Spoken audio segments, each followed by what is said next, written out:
Bom dia. Vamos lá. Estamos super felizes de estar aqui hoje criando uma ponte. Então, a ideia dessa conversa é, na verdade, se conhecer do ponto de vista local até um ponto de vista nacional, explorar um ponto de vista, né, internacional sobre questões afetas à tecnologia, mas especificamente relacionadas à regeneração e com foco em agrofloresta. Então, é por si um tema que demanda bastante coisa, bastante entendimento de áreas diversas, de áreas análogas. A gente está muito feliz de contar, né, com as 6 pessoas que vão hoje explorar essa temática com a gente. Então, para contar para quem está acompanhando de casa, ou então para quem vai acompanhar a gente no segundo momento, esse talk especificamente vai ser feito em inglês. So this is a talk that we are going to do it in English. Once we post it, we're going to have it translated. Quando a gente postar ele já vai estar traduzido com as legendas. Para o pessoal que está aqui ao vivo no Porto Digital, a gente vai ter tradução simultânea. For those here at the digital port, we're going to have like a simultaneous translation. But I would just like to first thank all the 6 of you. The way that this is going to go is like for 10 minutes, each is going to talk a bit about like what they do, how they do, just so we can get to know each other better. And in the end, we can raise questions and then have more interactions between yourselves. So I would encourage that, like ask each other questions, but also from those who are watching and people in here. Então, por 10 minutos, mais ou menos, cada um vai fazer uma apresentação, vai dizer o que faz, como faz, e depois a gente vai ter uma parte interativa entre eles, mas também entre a gente que está aqui e o pessoal que está em casa. So, without further ado, let's start. Thank you very much for being here. Good morning. I hope this is an amazing day. I'm super excited. So,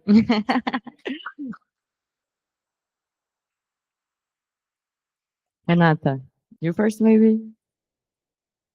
Hi, everyone. First of all, I'm really, really grateful for being here, being able to talk about ONA, this experience, this exercise, daily exercise in community building in order to expand agroforestry systems and regenerate nature and territory and connect people from wherever to this purpose, to make this purpose really go further and beyond and everywhere. ONA is a small farmers association, family farmers association that is implementing a participatory system that's based on the organic production law in Brazil. We are only 8 family farmers now, and we are applying to, funding for us to be able to expand because there's a lot of education needed in the process. Mostly the main gargles, the main difficulties here is to associate people, because we are very individualists. Yeah.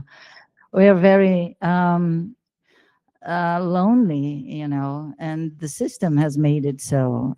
We are not more community-based. Our community is fragmented into small and powerless individuals, especially if you talk about small family farmers. that are like around 4, 3, 2 hectares big. Their production units.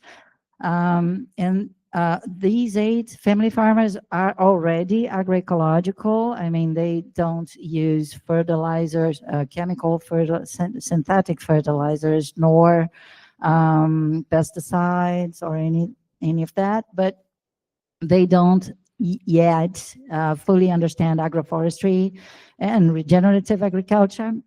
So the logic is still mining out from soil instead of connecting to soil, nature, and cultivating soil that is so needed, especially here that we are sugarcane intensive and monocultivation of sugarcane. So,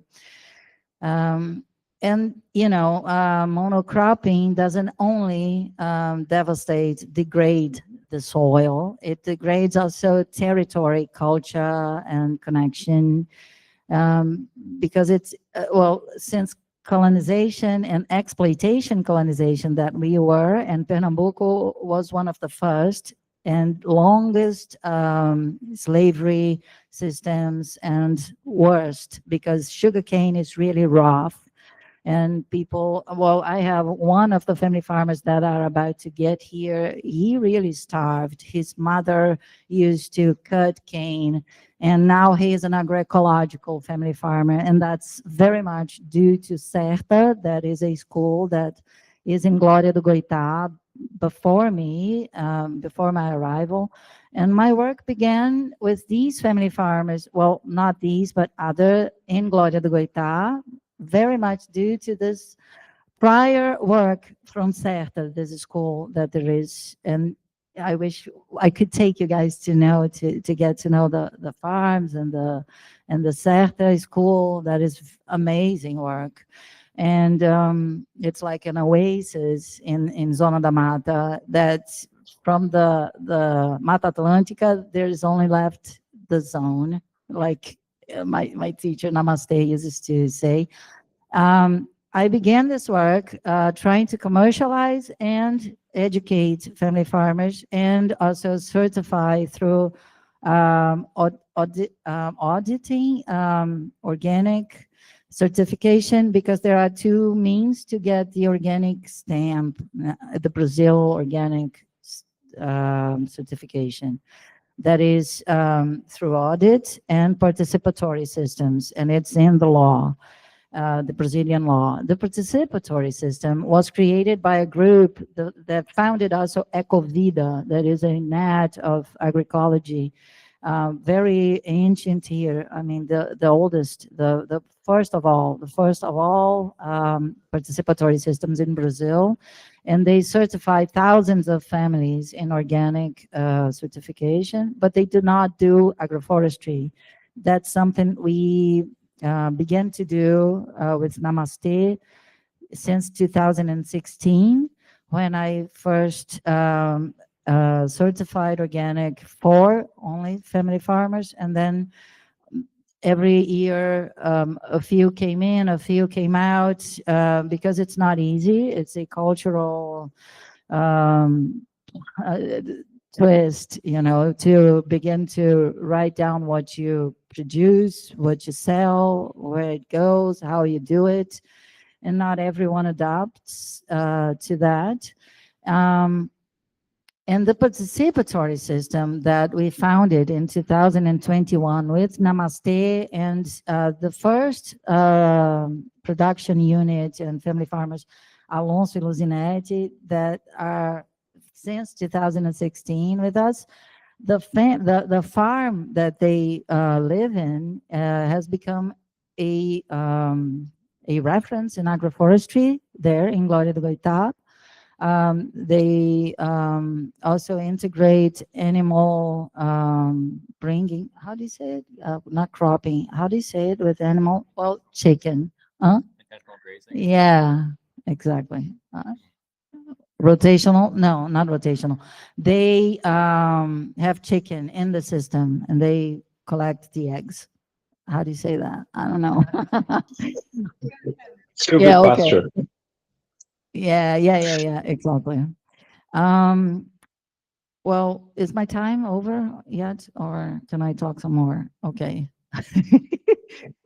And now since we founded UNA in 2021 with Alonso, Luzinete, and Namaste Messerschmitt, we've last year entered 7 more. And this year, Lou, that is a production engineer and also an agronomist that has come into DAO, and because I'm not an agronomist nor a technician in that area. I'm a journalist that has really fallen in love with agroforestry and organic food and the possibility of changing the reality through also not only but the consumer choice.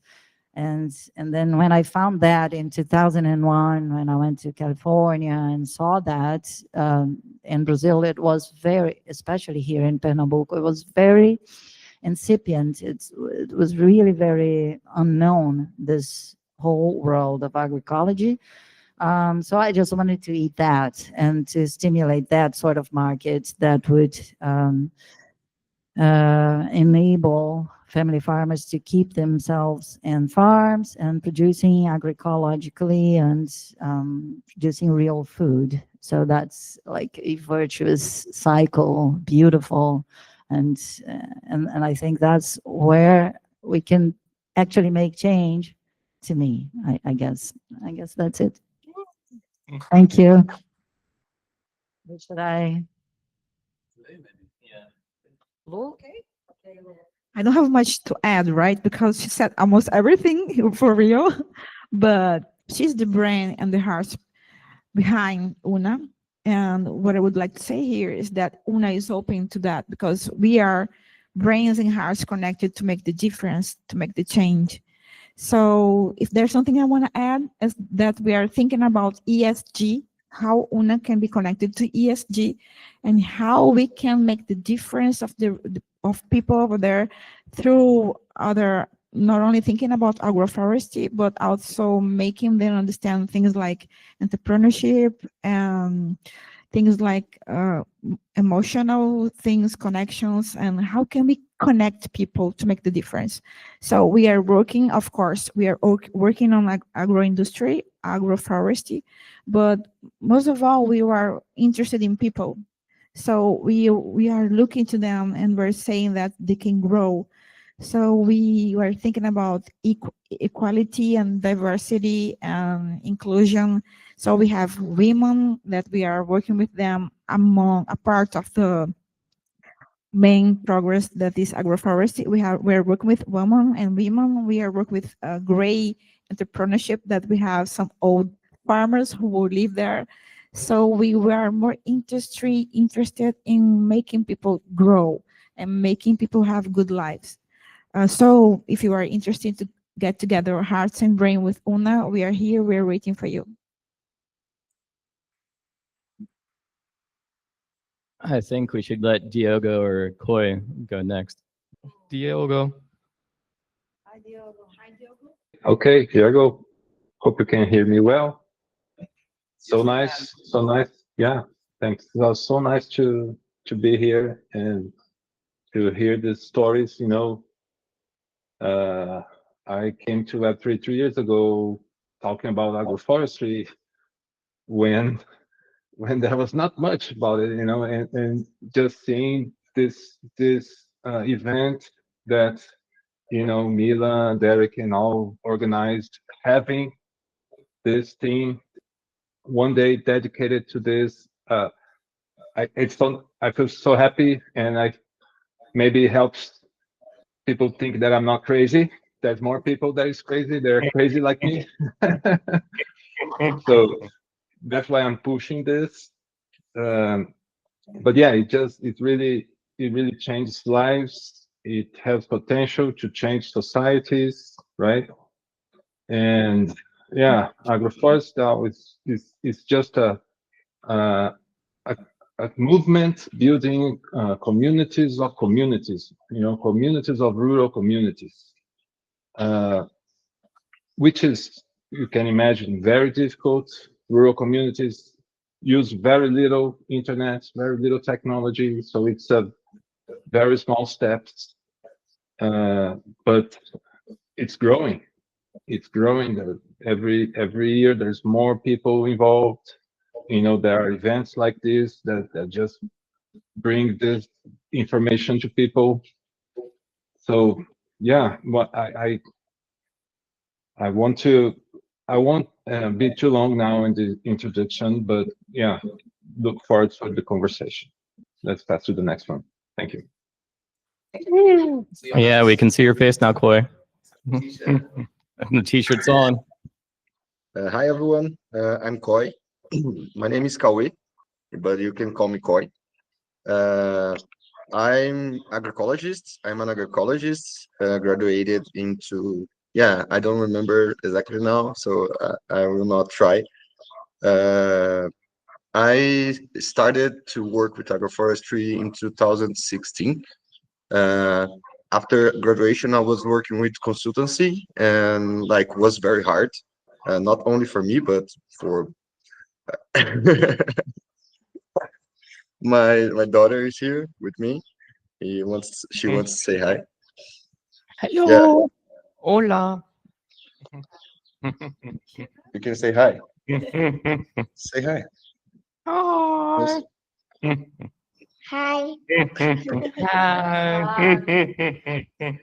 This is Luna, my oldest daughter. Yeah, and I started with Web3 like 4 years ago, and why I started, I think was because at the time I was working in a project for my conclusion in the university, and I was looking to retirement. How could we build a different system for retirement?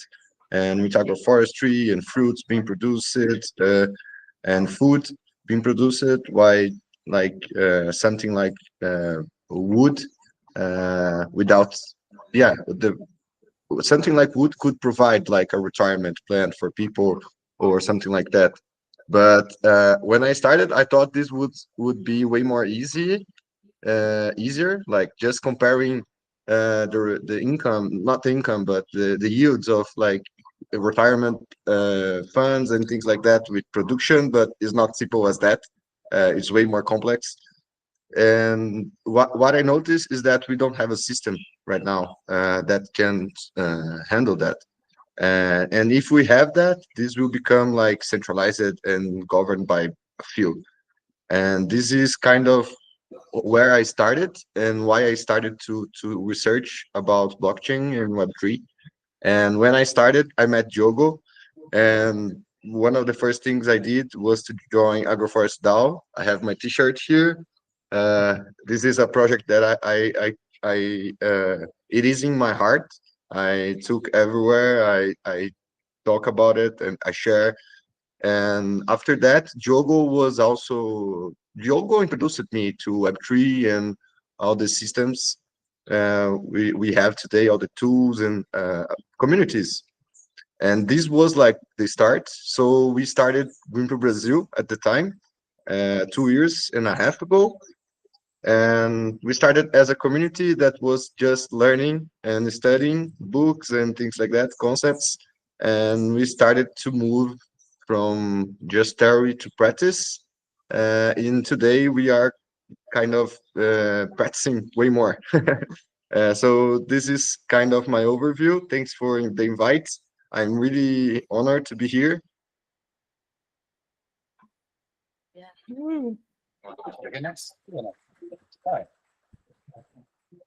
Well, hello, everyone. Good to be here. I think maybe I'll just start by introducing myself, given I've landed in this foreign place, and many of you probably don't know who the hell I am. My name is Monty. I grew up in the southwest of the UK in the countryside, and I come from a family of passionate environmentalists and sustainability professionals. So my mum worked in this sector her whole life. She's written books that have sold millions of copies. and even founded a company that was called Sustainability before sustainability was really even a word. So I've very much grown up learning about the huge, deep crisis that our planet faces and being quite confused as to why people weren't responding with appropriate measures. And so, yeah, that's kind of been what I've immersed in growing up in my life. But at the same time, I've also always been interested in technology and building things and creation. I was even into hacking back in the day, so in computers. And then going into school and university, I studied business, I studied economics, and even philosophy. And so had this kind of broad range of environmentalism, technology, and economics. And then at my time during university, I suddenly learned of this thing called ReFi, or regenerative finance, which was actually using the technology that was being birthed in the crypto space, the Web3 space that you may have heard of, but actually trying to use those technologies to build this new regenerative economy, to build new systems that weren't trapped in the paradigms of the old system, of the extractive, neoliberal economic system that is driving us towards planetary collapse on multiple scales. How can we actually use technology and people and communities, connect them up in new systems in more decentralized ways and more connected ways to build this new paradigm that's going to really take us to this next generation economy that we clearly need to build because our current economy is broken. And so my work today is really about one, meeting people like yourselves and these local communities across the globe who are really doing the work, and then connecting them up to global systems of technology, to funders, to systems that can really support the local. And for me, we've actually just launched a fund, and it's called the Localism Fund. And the idea of the Localism Fund is that actually we should be building systems where instead of bureaucrats in faraway ivory towers are making decisions for people on the ground, we should actually be centering the communities themselves and the intelligence that exists within those communities, within indigenous knowledge, and letting them govern more of their local resources, govern how resources flow, and making the decisions that matter. And really at the global layer, we should be empowering those communities to do the work, as opposed to me sitting here pretending I know Brazil and saying, hey, you farmer on Brazil, you get the money, and no, you don't. Like, what do I know? I'm off in the clouds, I'm somewhere else, whereas you right here are actually deeply immersed in this scene, and we should be empowering you with the resources to allocate capital to build your community and to create the impact in place. So just today, we have literally launched Localism Fund, the new website. We're running a grant program that will kick off next week. So I'll show you the website if anyone's interested. And we even have Koi, who's already done a funding round with us called Regen Rio. And we supplied some funding to Koi's community to allocate into his community and to various projects in Rio. And Koi has also got a kind of Green Pill Brazil, which is more even the whole of Brazil kind of scale. And so I know he's cooking up another proposal for the Localism Fund as well, which I'm excited about. So yeah, I'll leave that there for now. There's many other things in this world, but I'll leave that as my introduction. And yeah, just grateful to be here and see the community here in Brazil and Recife.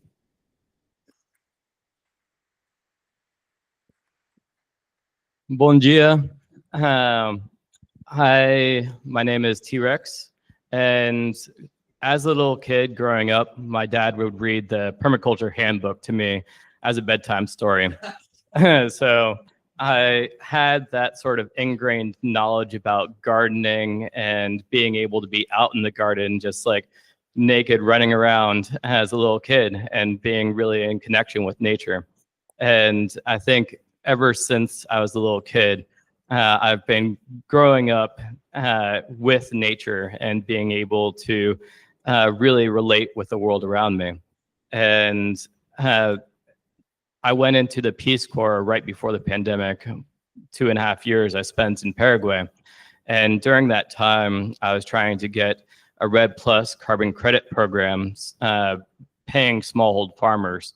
And I found out how difficult it was for traditional systems and smallhold farmers to really get along, and those smallhold farmers to really access those funds that were, in my mind, trying to be made for them. So I spent a couple years as a scientist in studying devastation of ecosystem services within Lago Ipacari. And this lake once had poetry and songs written about it, but now is in a eutrophic state. So it's dead and dying, and it has just this brown, murky surface to it. So after a couple years of studying and researching this and showing that there's this economic impact that's occurring, I released that study thinking that something would occur, but nothing did. And I came back into the pandemic a little depressed that after a couple years of scientific research, nothing really changed. And I didn't want to work face-to-face with people during a pandemic, so I started trading stocks and did pretty well in that, and then went into cryptocurrency and realized that this technology layer can be a building block to new economic and environmental realities, the realities in which we want to see. And launched a meme coin at that time that helped to plant thousands of trees around the world.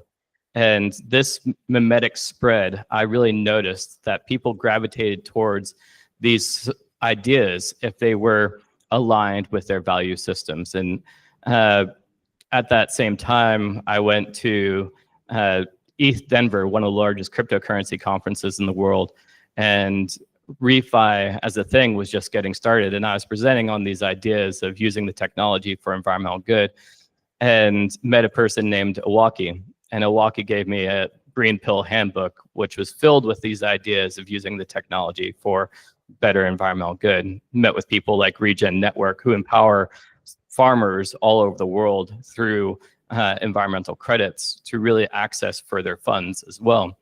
And through that was inspired to really learn more and become part of that ecosystem.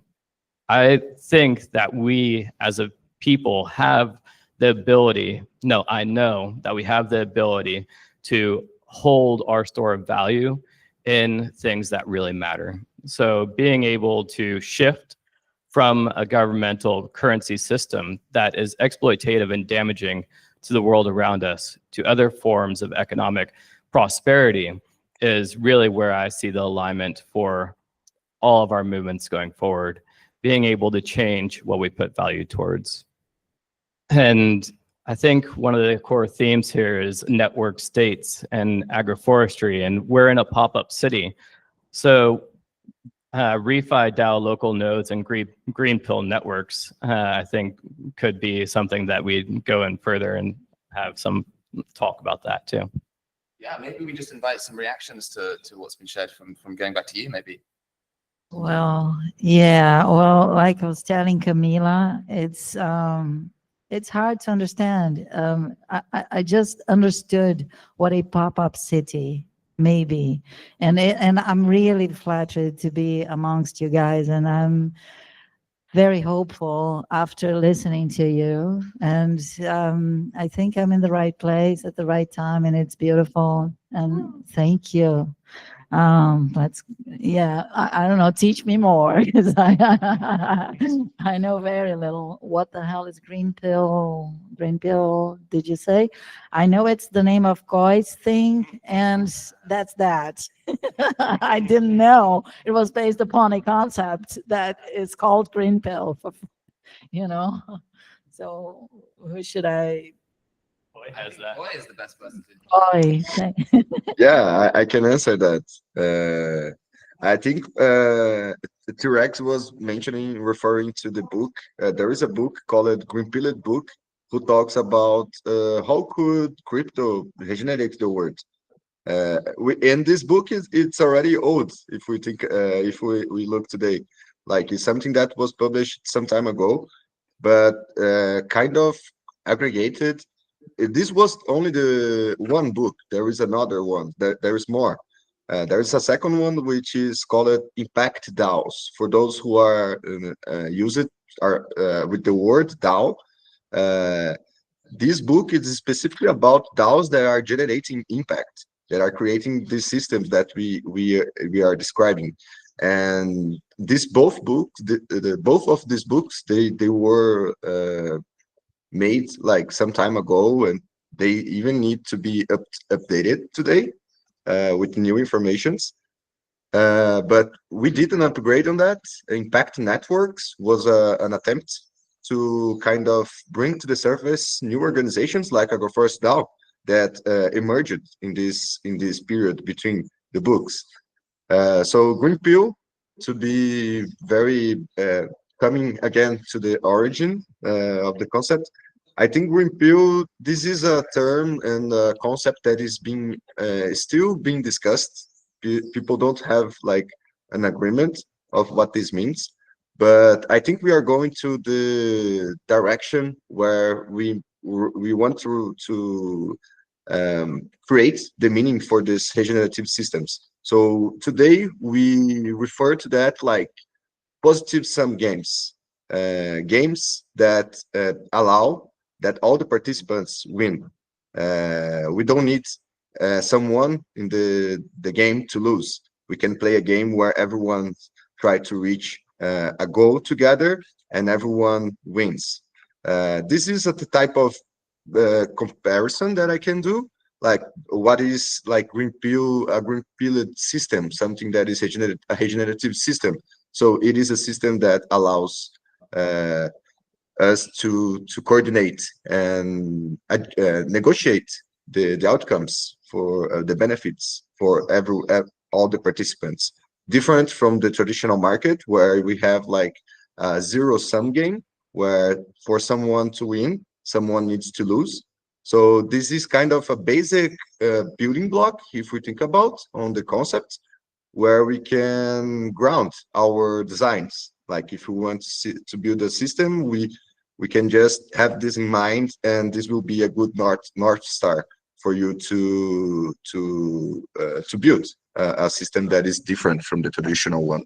So I don't know if I answered the complete question. I think it's way more complex than that, but that's my try.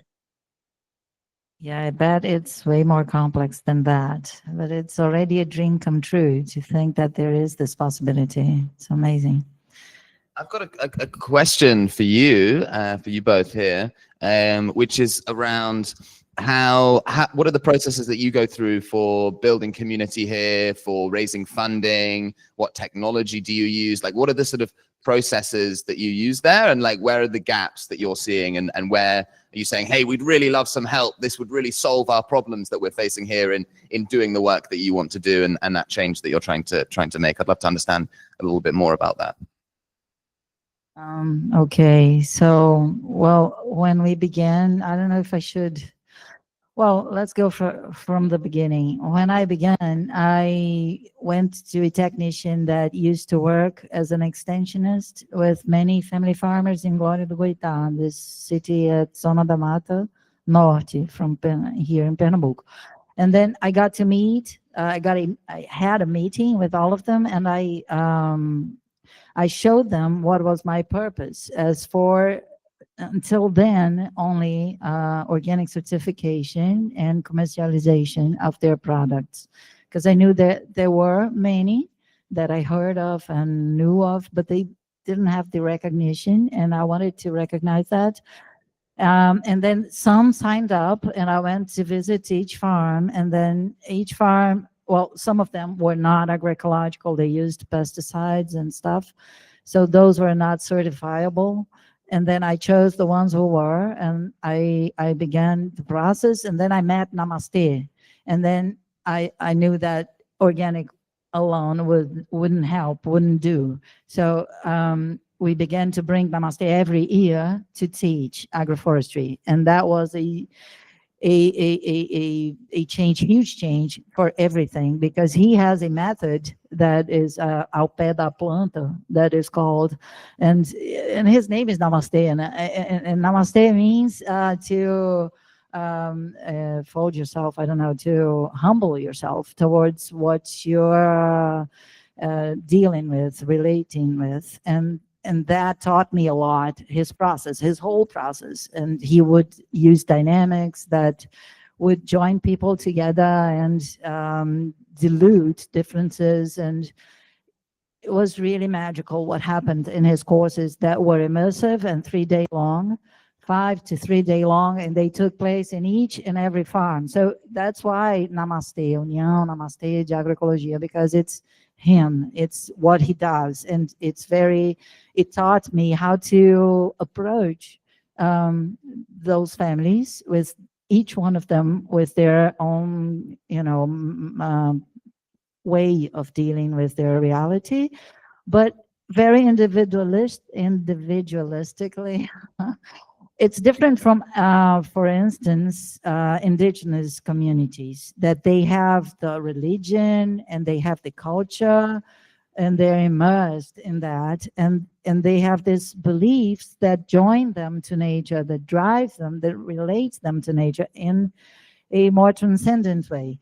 The family farmer, no, they don't have that. It's very arid, and that's why I thought that agroforestry, and the way that Namaste would teach, taught me how to approach and learn from them and exchange knowledge with them and join them together in mutirões. And mutirões, to me, was like the discovery of cooperative systems and collaborative systems, and because it mimetizes nature and its collaborations, and it's really, I mean, to me, it was something else. So I started to relate to them like that.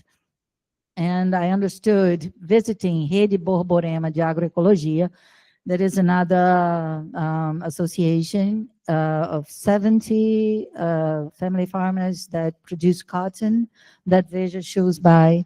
And they're very, very simple and very, very not formally educated, but very empowered and very knowing their place in the world. And it was very beautiful to me. It was like a game changer also, so that I thought, no, participatory system is the means to get to where we want through family farmers, because that's the way that to systematize and to make them connect with each other.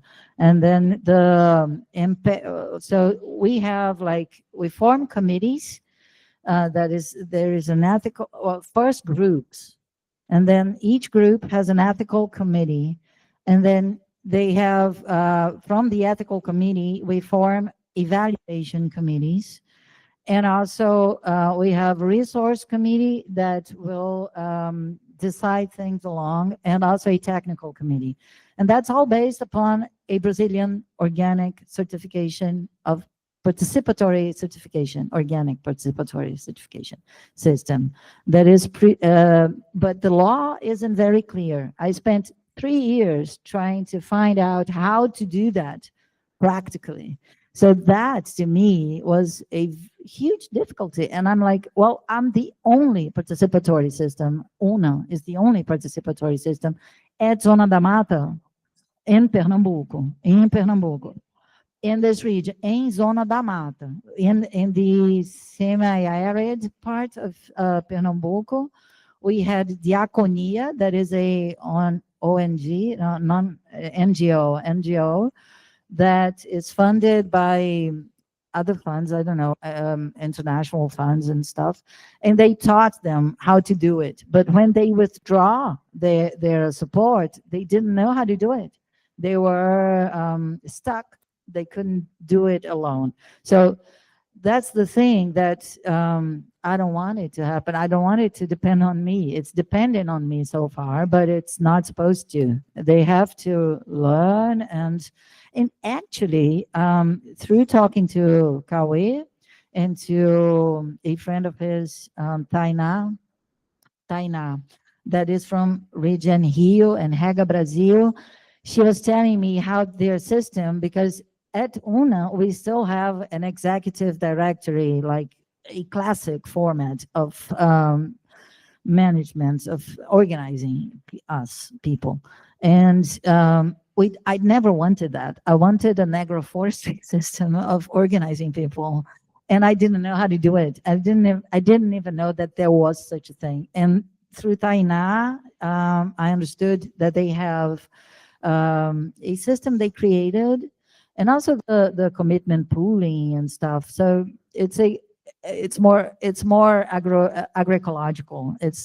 And also, we have a lot of bad experience embedded in every family farmer here in Pernambuco from other associations that were built to make money from the association and leave them.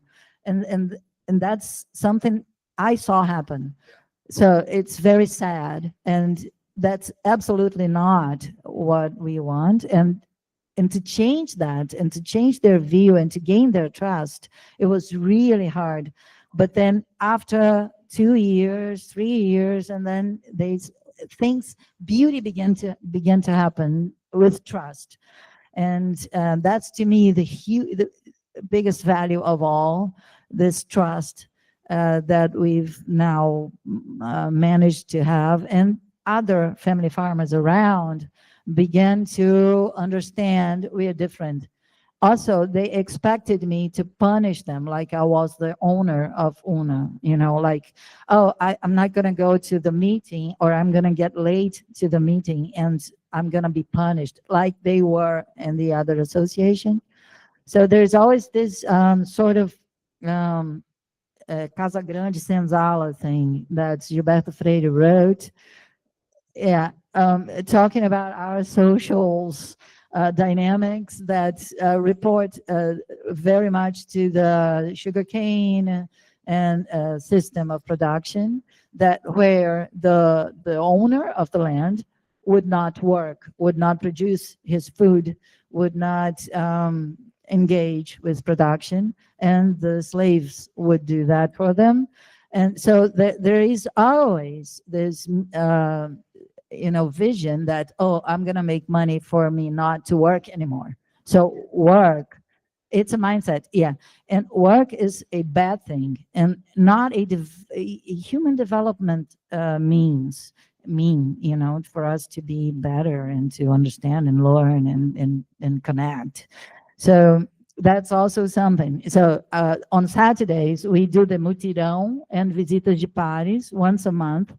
And they are always like, oh, Saturday. And I'm like, guys, it's fun. It's not at all work. We're going to go together and, plant and do stuff together. And we'll take some snacks. Everybody takes something that they make. And it's very much fun. And they're like, oh.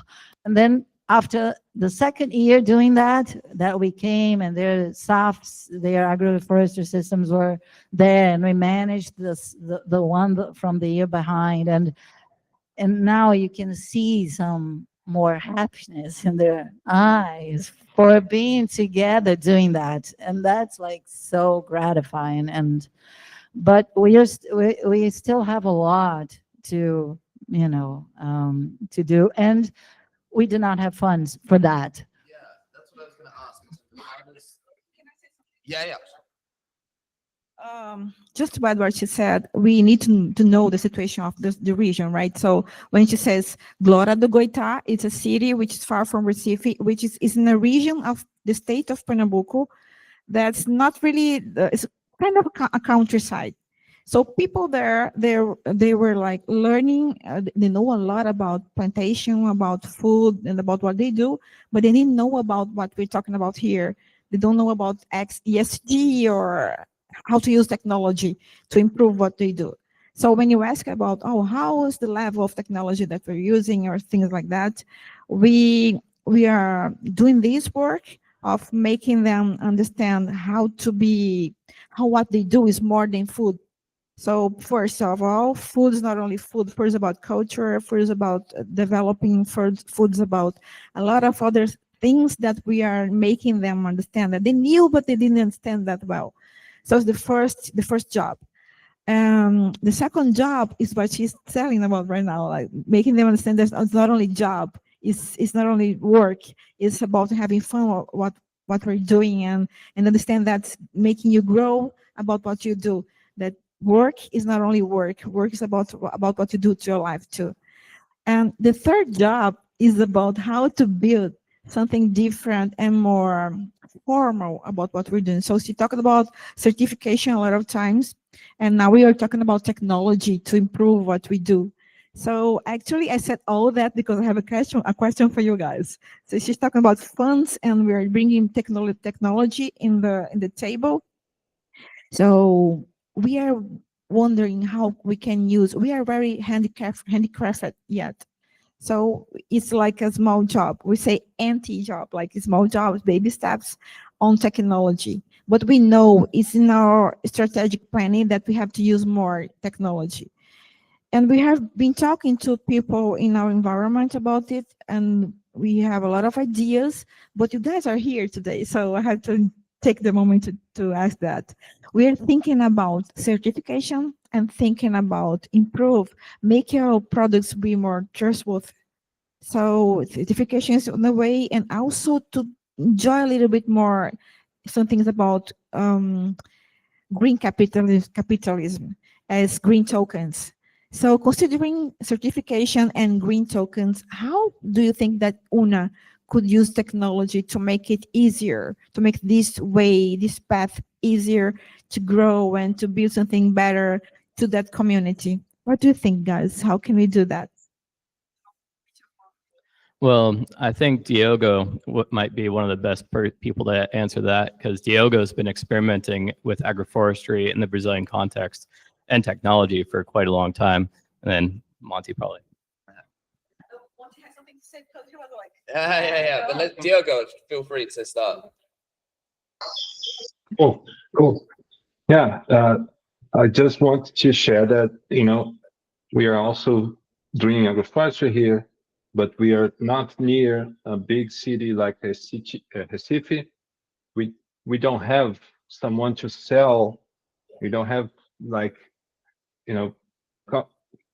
consumers ready to pay for organic products. So we focus on different KPIs. We have different goals. Our purpose is to incentivize the culture of agroforestry as community, not as business.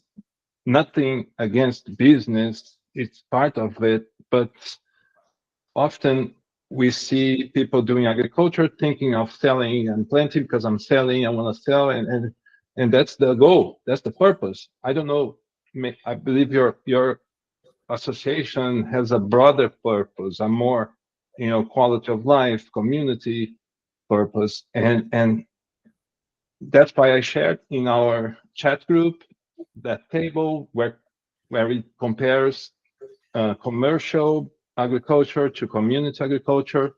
We need to focus on education. We need to focus on the young generations.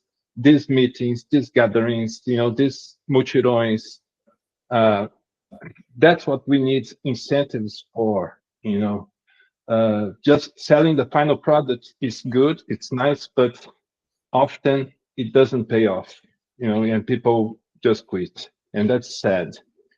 But if we certify people, look, you are doing the best agroforestry system in the town. Look, you are the reference on producing, I don't know, coconuts, whatever. You have the knowledge of teaching. You are the best teacher. Within the community, we can create certificates. We can certify ourselves, not like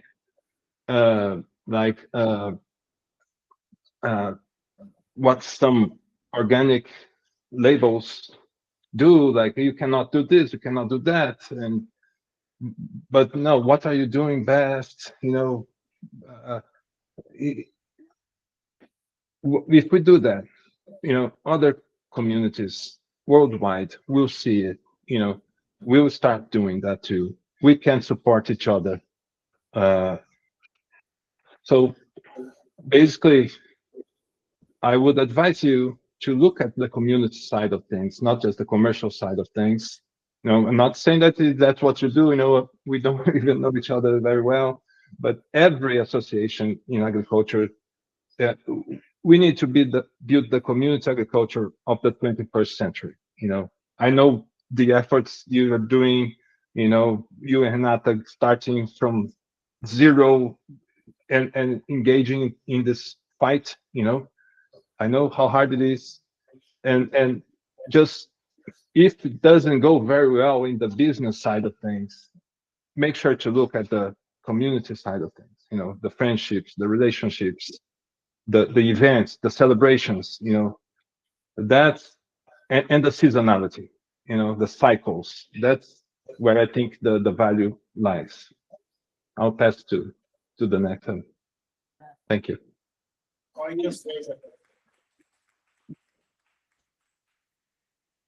Cauê, go for it. Oh, can I go? Just to add on what Diogo was saying, I think what he's bringing is so important. When on the discussion, I was thinking like the change that maybe the producers need to have, like to not face the routine as work and something that is tedious. Maybe we could frame this as a sovereignty. Maybe this showing them how this increases their sovereignty and reduce dependency. I think this is like very good. And this point that Diogo brings, like where a community can certify each other, that can attest on things that others are doing. I think this is powerful because when we put these two things together, like the sovereignty and the community aspect, we can create something very coherent and that can be sometimes even more transparent and accountable than the government itself. And I don't think this exists yet. So I think merging these two things is a pathway for us. Yeah. Nice. Yeah. And I think building on that, the big picture for me is that we know that in order to fix the climate crisis, the biodiversity crisis, all these crises that we face, that we're going to need trillions of dollars to flow into this new regenerative economy to fix these problems and really get us to where we need to go. Right now, we see green finance, you know, there is millions of dollars flowing. A lot of it is in these large scale kind of projects and are quite inaccessible to this network across the globe of small scale farmers, people on the ground, communities. And so really what we want to try and do with technology is unlock those places so that capital can flow there and do that. And it's not costing so much in terms of all of the processes and systems. So that's, I think, really part of what we're trying to build here in the Web3 space is saying, how can we unlock that vast potential of people, communities on the ground to use technology to empower what they're doing and tap into this global source of finance and of wealth that needs to flow towards the people on the ground doing the work.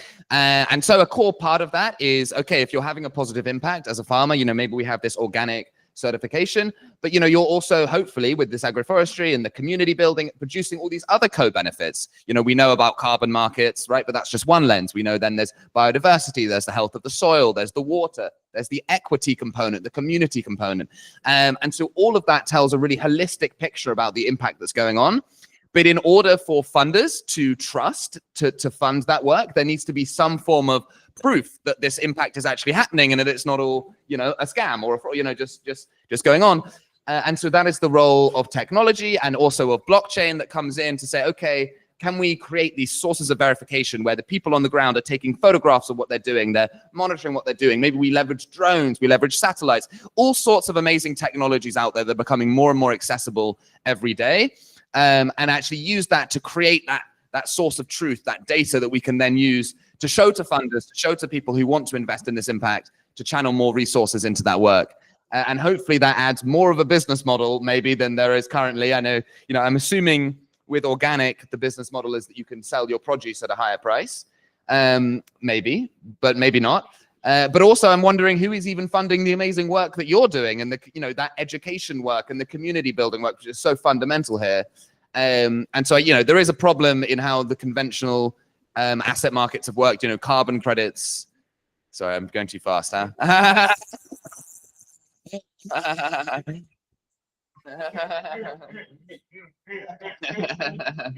Slow down. I do this regularly, yeah.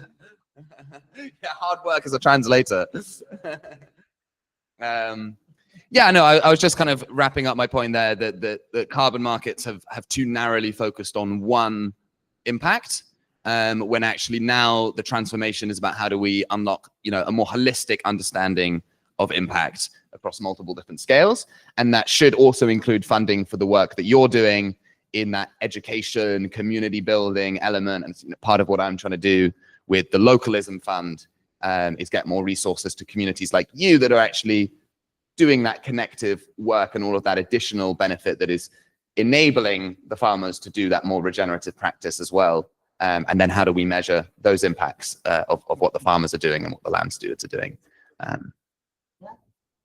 I'd like to comment on what Diogo said. Yeah, one thing is to connect to community, and each community will have their means for you to connect with them. And at Family Farmers community, they need to live from what they sell. They harvest and they sell, and that is one means to connect. And the organic certification means value and recognition to the agroecological practices they are applying to their manuring. Yeah, and that's one thing. But the participatory system, it has the collateral benefits of creating community, creating a systematic means to connect and promote mutirões and everything. And the KPIs that we'd like to, well, also one thing I talked to Cauê about was how the participatory system demands some record of what they plant, what they harvest, what they sell. The management plan of the farm, also that is kind of a portrait of the farm. It all stays in a drawer, and no one else sees it. And it's a pity, because that's one thing that was also talking to Camila, that when I talk about this work, it's like talking underwater. Nobody understands what we do. What the hell is that? What is a participatory system? And so far that we got to explain that, and it's not contained in the organic thing that the brand, the Brazilian organic brand. So you cannot translate that. And it's not that people should value that more. It's that people should connect to that and understand that there is such a reality. There is such work, and they should really connect to that. They should come to the farms or not, or maybe just understand and talk about it and value that, not just for what they pay at the end at the market and all, but to actually value that would mean also to make better choices in many other aspects in their lives, and to connect it to food in a different means, that in a different way that would not be just to look fit. And it's got nothing to do with that. And there's a whole much more into nutrition and food. And also I mentioned Dan Kittredge, that is from UK too. He's also well, he or not. Are you from descendant from family farmers? No, you live on a farm. Well, okay. He is also a family farmer, but also a researcher, and he collected metrics, indicators, KPIs of nutritional density on food that grow in living soil. Have you ever heard of them? Yeah. So the thing he wants to do is to create a code that you can, with your cell, see from which soil that came from and the life in that soil. Isn't that right? And then instead of organic certifying, you would know actually the nutritional density inside that lettuce or that meat, whatever. And that would mean to create value from the soil you build, because that's also not implied. It's not visible in the product at the end. And also because we live in a capitalist system, and so we are here in this market. Building community has to be sustainable, and I do not believe that sustainability will come from all these funds all the time. The funds, the non-reimbursable, non-refundable funds, is that right? Yeah, that you don't have to pay it back. So these funds should come to structure something that then could be independent and live in this role as it is, I think. So I'm connecting to university, UFRPE, Rural Federal University here in Pernambuco, and they're bringing students from doctorate and graduation in Engenharia Florestal, forest engineering, and to collect these data in one of the farms.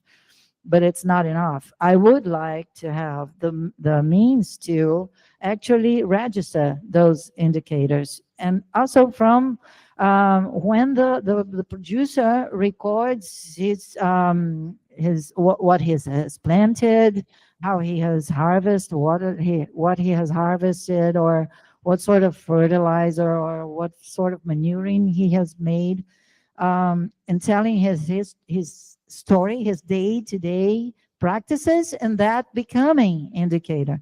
And that also with the university coming in once a year, twice a year to, provide laboratory results and stuff. That's how I see it, but I don't know if that's the most efficient way. Anyone? Diogo. All right. Awesome. Yeah, a lot of work, a lot of work doing all these connections.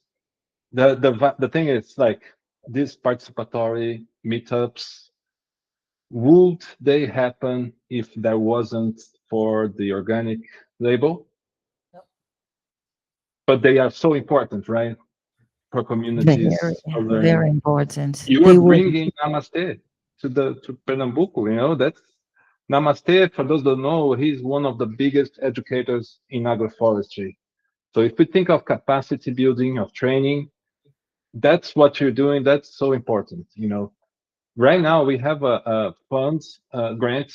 We are funding mentors in agroforestry. People in Minas Gerais, Caparaó, Rio de Janeiro, Friburgo, that are teaching people. They are meeting once a month for one morning, 3 hours, and then sharing the links of a social media post talking about the meeting and what they did and all.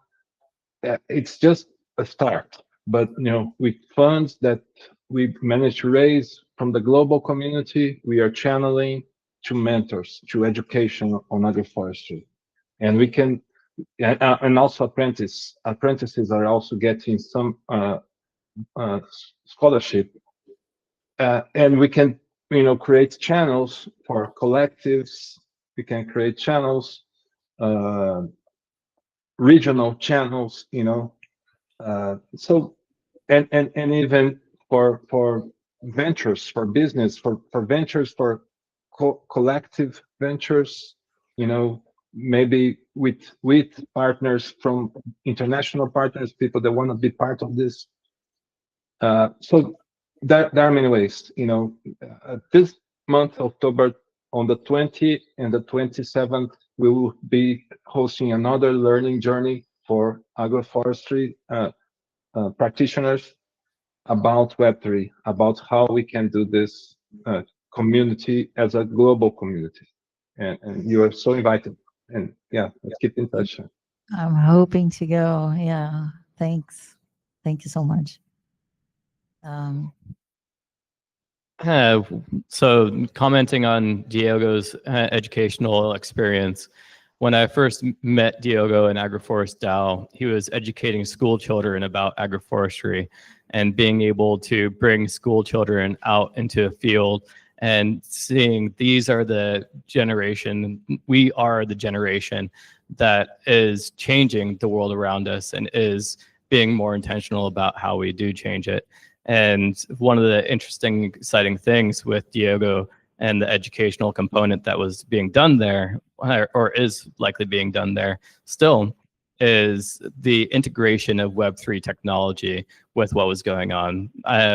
One of the events that we did together was school kids created an entire metaverse reality similar to like a Minecraft zone. And they were interacting with this Minecraft zone at the similar time as going out into this field and sensing there are these parallel realities that were happening. And things like decentralized monitoring, reporting, and verification technologies can help to tell better stories around what is going on and making it fun, a gamified experience. One of the widest played games in the world is Pokemon Go. So if we can utilize cell phones in a similar gamified experience to tell stories about what is going on in these environmental realities, the more connections there could potentially be to that.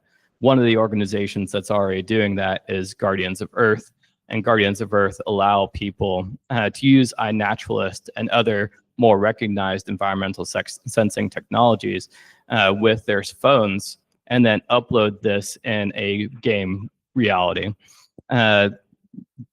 Yeah, this is fantastic, and I think we need to do more gamification and having fun experiences and enjoyable experiences with the work that we're doing.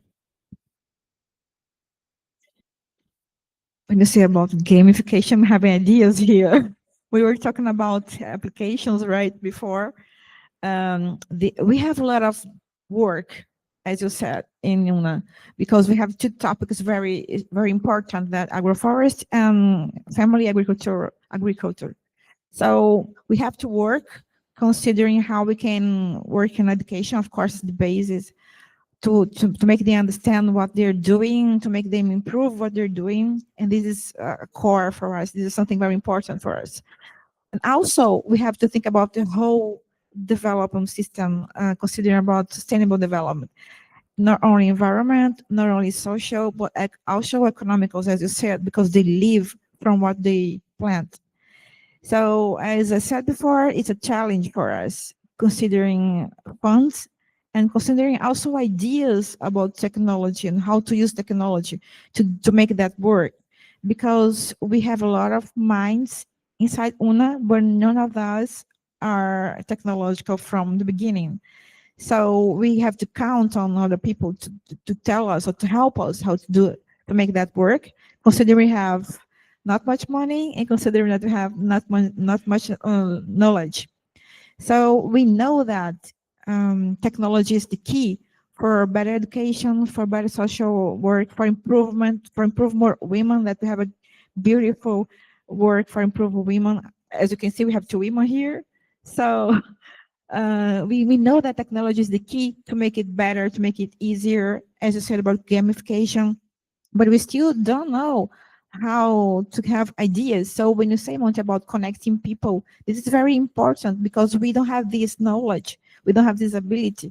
So connecting people is very important to us. So how can Web3 or this pop-up situation can help us to make it real, to make it easier for them? Because we are trying to understand how to make it work better for them and make it better what they already do. So can you help us? Yeah, that's amazing to hear, because this is kind of the core thesis and the organization that I helped co-found, which is called ReFi DAO. And it's similar to Green Pill Network, which Cauê is a part of, and it's really trying to be that bridge between what's going on in the global technology finance space in here, and really bridging that into local communities, local economies, projects like yourselves. And so Cauê, for example, mentioned Green Pill Brazil, and that is trying to be that local anchor between supporting projects like you that are doing incredible work, but may not have that expertise, that connection to this technology space, and trying to be that bridge to bring you in and support the work that you're doing.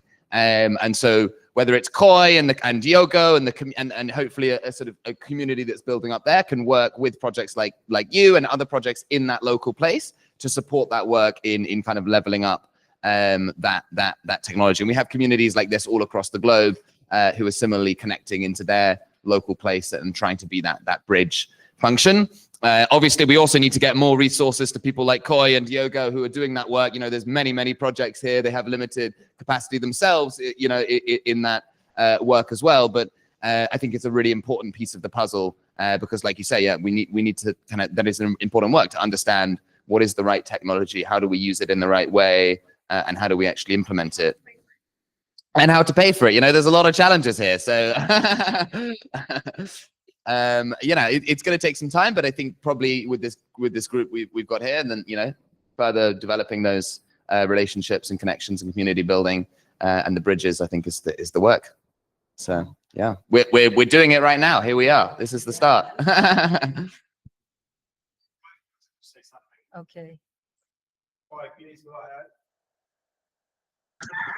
Yeah, I think I was about to say something similar. That we are trying to make this bridge.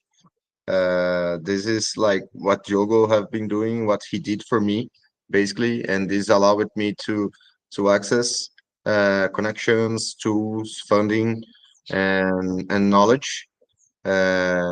And I think this is the pathway. We have a program that we are planning to implement the end of the year, and there is more things if you are interested to know. I think we are already connected, Renata, but if anyone that is hearing wants to know more, please reach out to us in Green for Brazil. We have weekly meetings. Diogo also has also organizes Agrofloresta DAO meetings. Most of them, they are remote meetings, so you can join whatever the place you are, and we can, yeah, that's kind of how what can we do now. And something that we already do is it's kind of an incubation, so projects that connect with us and creates a relationship. We have this as a public good, like since from the beginning, we are using this community to learn together and implement things together. So that this is our commons, basically. This is Green for Brazil Commons, and I think we are connected with Agrofloresta DAO and many other organizations that compose like an ecosystem of projects and people. So and right now we are creating a journey for everyone who wants to join and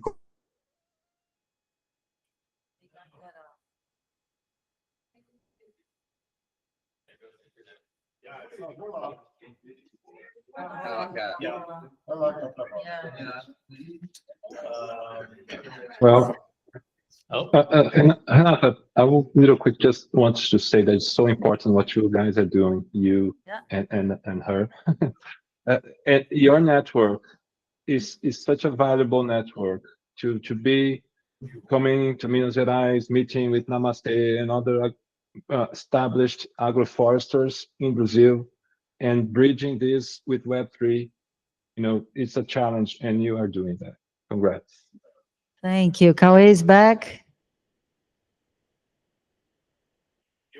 Is he? Is he back? Oh, I can't yeah, listen. Can you hear me? Yeah. Nice. I think my desktop died. I need to check what happened. But basically, what I was saying that we have a journey that we are preparing for people who wants to join and connect with this ecosystem. We have Agrofloresta DAO. We have a regenerative protocol that we follow that also talks about like not only environmental regeneration, but deep regeneration on the human level and like social fabric level, where we are looking to the primitives that compose like regenerative relations and how to interact. Since we are talking about like a digital community, how can we understand the nuances of like all the development of the internet from the beginning, and how this changed over time. So it's also a good place to learn the history behind and understand the whys that exists. So it is a place where you can go on your own pace. You don't need to rush. You have access to different opportunities, and people to mentor you, to guide you, and collaborate with you. So yeah, this is an invitation for everyone who wants to join the ecosystem. Just ping us and we can talk more. One more thing that I want to bring. I know we are on the top of the hour. I just want to say that we have a track that we are planning for ReCity. There is good stuff there. Some things we even covered. So yeah, I would love to talk more about it if we have time. But glad to be here with you all. Thank you. Thank you, Cauê. I was gonna say that I was really sad that the only two family farmers that could be here from Una weren't getting here because I don't know, they weren't finding it, or was it the traffic? I don't know. O que foi que houve, hein, que vocês demoraram tanto? Trânsito, traffic. So Lou was talking about the women. There are a lot of women back at Gloria and Moreno and Paudalho working for the fair tomorrow to make cake and stuff they have to be in Recife almost every day. And that's one of the challenges too, because they don't have the time to be in events like this, in educational meetings and stuff like that, because the only means they have to make their living is through coming to Recife every day. And they leave from there at 3 a.m. and they come and they get back and they go to the farm again and they have to harvest again and do mangaio, as they say. It's every day.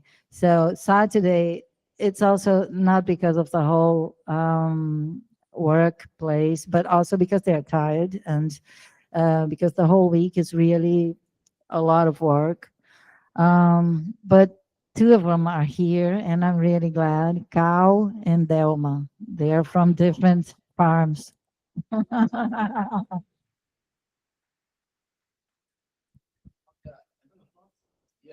at time here. Maybe instead of us doing final thoughts, maybe if there's any questions or comments from the audience, we'd also invite that, but also no worries if not. Preguntas?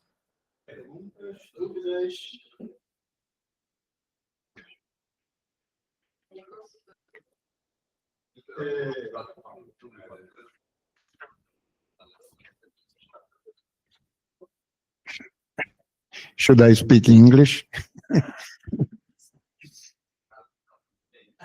Yeah. But our dear Camila can translate.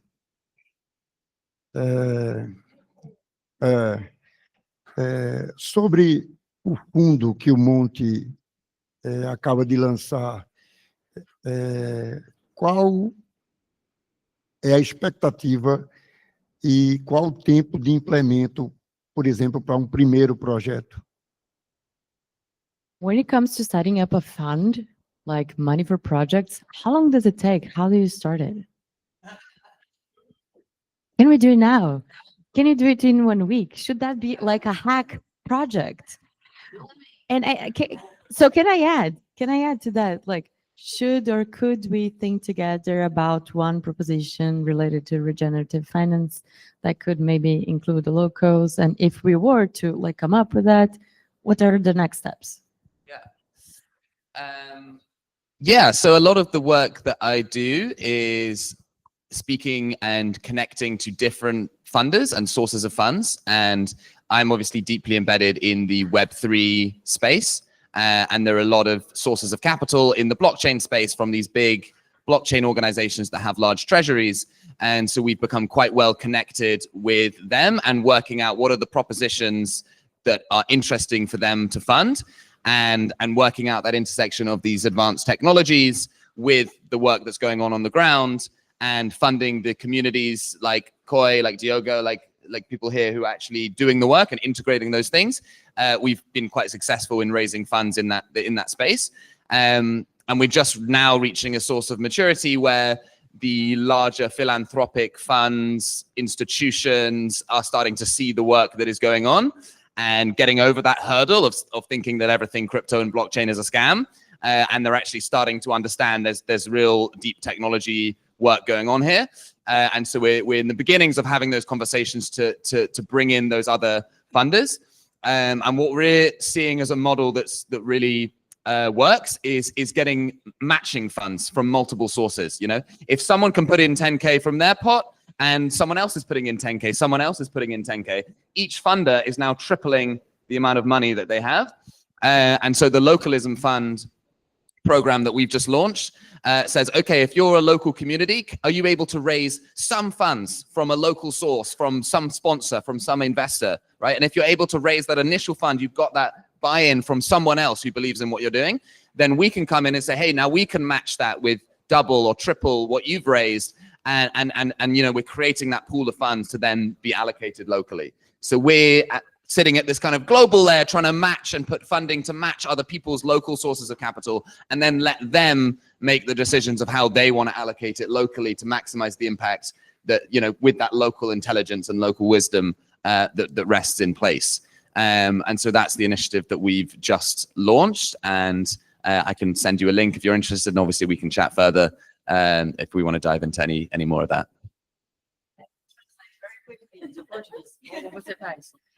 Can I just, eu posso só vou trazer rapidão para português porque eu acho importante. A pergunta aqui foi: massa, parece que conseguimos entender como é que finanças regenerativas, como é que, né, enfim, agrofloresta e esses projetos de impacto podem ter realmente a ver com a tecnologia. Mas e aí, como é que a gente pega esse dinheiro?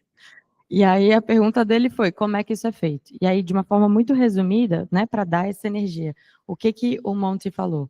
Que ele já trabalha há muito tempo com organizações, né, nacionais, internacionais, chamaria até de híbridas, porque às vezes são pessoas de tantas nações fazendo parte de uma mesma história, e que isso começa de uma forma um pouco dentro da nossa galera da tecnologia, mas hoje já amadurece até chegar à parte de fundo institucional.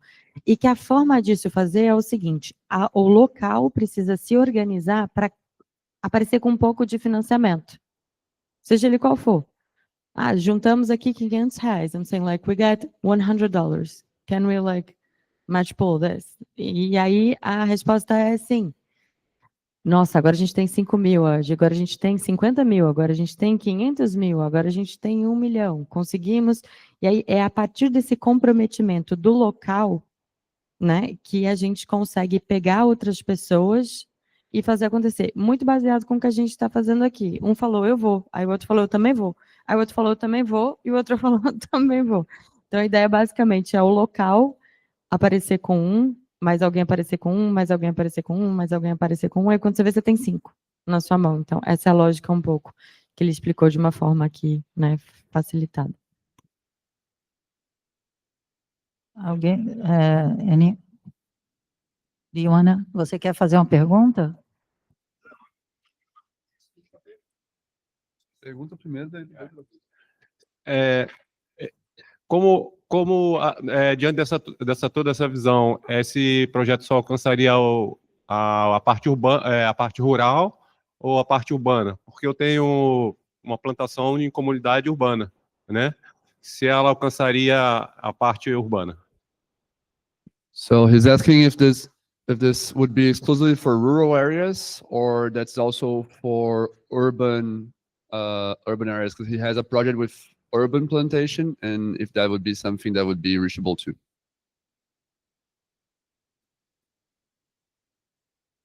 Yeah, I mean, it's open to any form of community, whether rural or urban, that is able to organize in a way and group up. So there needs to be a sort of a connective community, like the work that you're doing, that's aggregating multiple projects.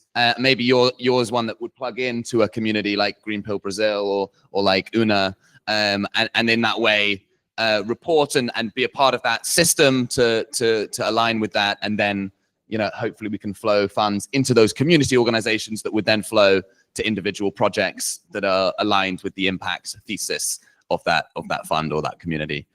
If that makes sense. So it's all about the connecting work and grouping together and forming those new collaborative, cooperative networks and organizations. So yeah.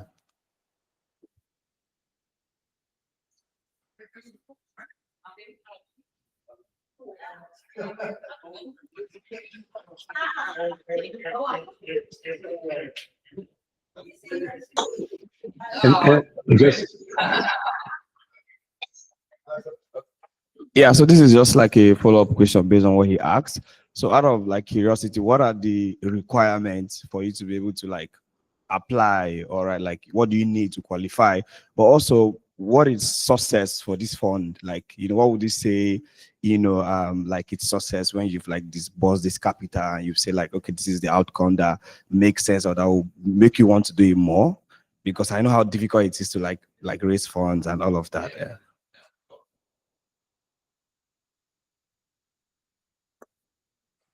So first off, it's called the Localism Fund. So the central thesis is around empowerment of local communities, local systems, and an impact work that's going on, and sourcing that intelligence to fund the impact that's going on in that place and support its development. And then the specific kind of requirements that allow us to raise the funds from our funders is we're trying to demonstrate and show how Ethereum and Web3 technologies can be an integral part of that local empowerment. And so where we see the fusion of those two things, where we're seeing positive impact happen, we're seeing communities, you know, connect and coordinate and sort of empower up, and they're using the Web3 tools to do that, and it's being impactful. That's the synergy that we're looking for. And so hopefully with the confluence of people we have here from Diogo and Koi, in this local place, can connect up that technology scene to the local impact that's going on. And then the final piece is, sorry, I'll slow down. The final piece is that we are looking for communities who are able to raise also some funding themselves, whether that be from a municipality, from a local sponsor, from any kind of funder. And if you're able to raise that initial seed funding, that's a really great signal from us, because we can see, okay, they have clearly some expertise, some connections. They've got local buy-in from someone, and then we come and match that with double or triple the amount of funding that they've raised locally. Diogo wanted to say something.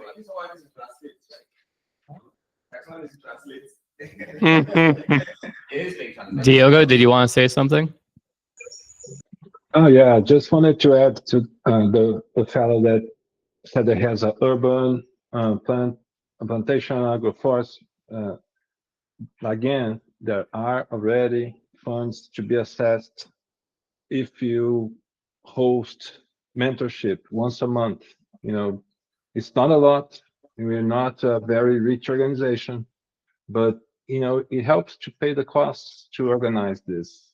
You know, and the apprentices also get funds. So having a piece of land in the city can be a gateway to a new culture for these young people in the city, you know.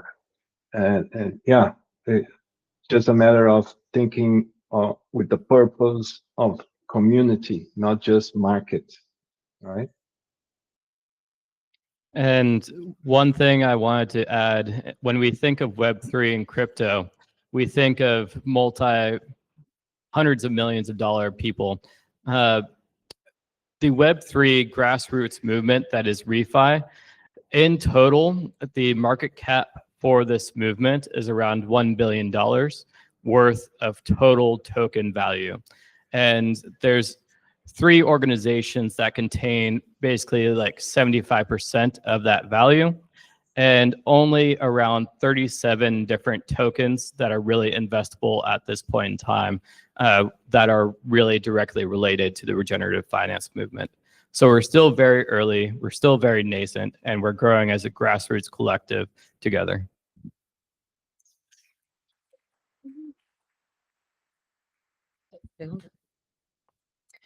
Infelizmente, é a nossa última pergunta.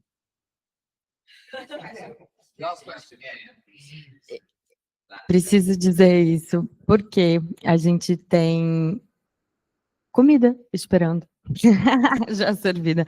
Mas também para dizer que a gente continua essa conversa, né, na hora do break e ao longo das próximas 2 semanas. Então é importante também não responder tudo agora para vocês quererem realmente pegar o telefone ali um do outro. Então, a última pergunta.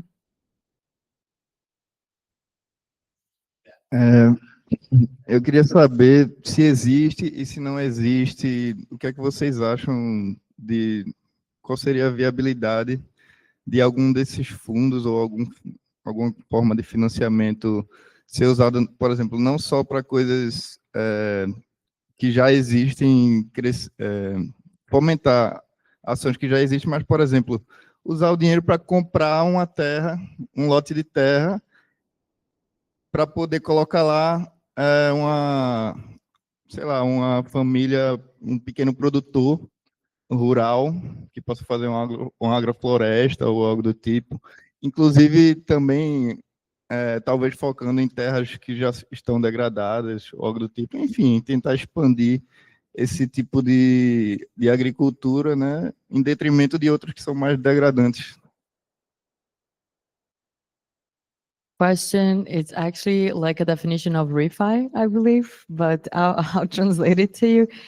Can we potentially use some of the sources to acquire land and then have small families producing them in a more regenerative way and using practices that are less degradative to the environment themselves? Or this money needs to go somewhere else, which is not precisely that. So can we buy land? Absolutely, you can buy land, but usually to buy land requires a really significant sum of capital. And so you definitely won't be able to raise that all probably from a Web3 grant program. But there obviously are models and investors and ways that you can raise funding to acquire land and to support regenerative work on that land. And there are some good examples of communities across the globe who have managed to do that successfully. It's definitely not an easy thing to do, but there are the exciting examples that I could point you towards that showcase that work being done. If you're interested, we could follow up on that. But What is the productive acre of land here? You know, you have an idea? Do you have Quanto é, Cal? Hectare de terra lá em Glória. Lá em Glória. Ai, Monty. Com lavoura ou sem lavoura, né? Com Uma terra boa, mas uma hectare custa hoje 50 mil, 60. 1 hectare, 50,000 reais. 50K. No, 50K reais. Ah, sim. Ah, okay. It's not much. But also...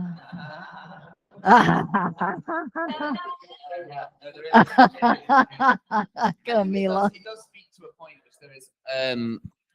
which is there is so much potential for the Web3 space and this space to come into particularly countries in Latin America and other places like this, where we can access global sources of capital that where, you know, $10,000 might not be very much in the UK or in the Americas, right? But if you come here, that can go so much further in terms of the impact that can have on people and those kind of things. So I think that's where there's a lot of potential really in tapping into these spaces and working out how to connect up those sources of capital to the work going on the ground. But I appreciate we should probably wrap this up now, land the plane, and we can continue having these discussions for several weeks, which is exciting. I'm certainly here for the next 1.5, 2 weeks. So yeah, happy to follow up with people. Just grateful to be here. Thank you so much for organizing it and bringing all these people together. It's really amazing to see the local scene here. Invitation. Just one invitation. Yeah, eu queria agradecer primeiro a presença da galera e agradecer muito aqui tudo, and thank you everyone. But I also wanted to invite everyone here to go to one of the farms and make a mutirão, an agroforestry mutirão with us. Né, Cal, né? Chamar a galera para fazer um mutirão lá. Bora? Só marcar. Sábado. Saturday? Sábado. Let's go Saturday to make a mutirão there. Thank you. One of the last things I'd like to say in terms of an example for being able to buy land, do agroforestry on it. That's very successful. Web3 is called Coconut Network. It's something that you could look up and see that right there. Thank you, everybody. Thanks you guys, and thank everyone who's online and the organizers here. Thanks, Cal, everyone who came here. And I've learned a lot, and I'm happy to see what we can do together. And actually, I would like to say that we are working on education to the farmers, but also to ReCity, to the people who buy food here. So we are educating them also. Maybe if you want to come to know us, to meet us a little bit more, you are invited to meet Una again. Bye-bye. Thank you.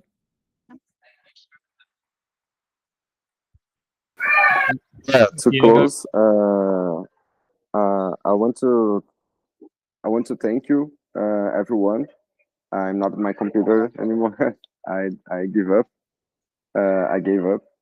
But I want to point to something that I have been building these past weeks.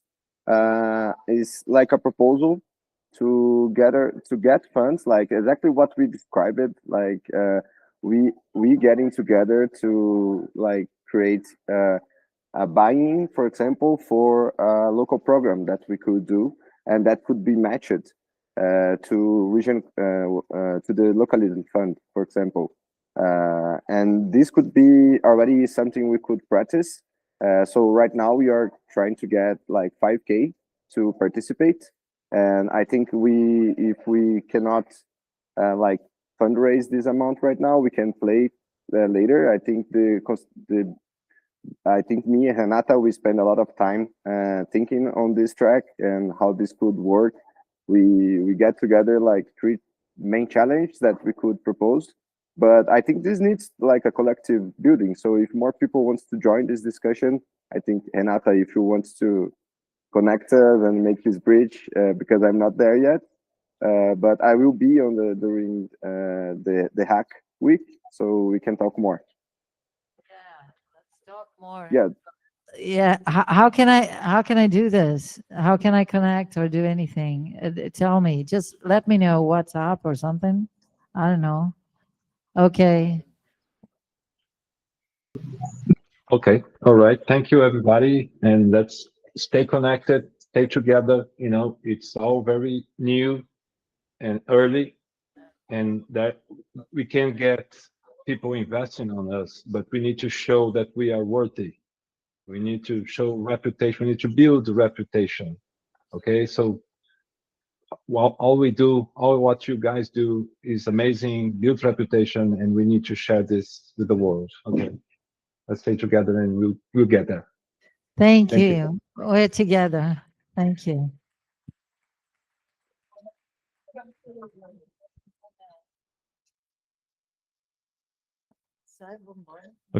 Okay, so pessoal, obrigado a todos. Thank you for everyone, and let's keep coming.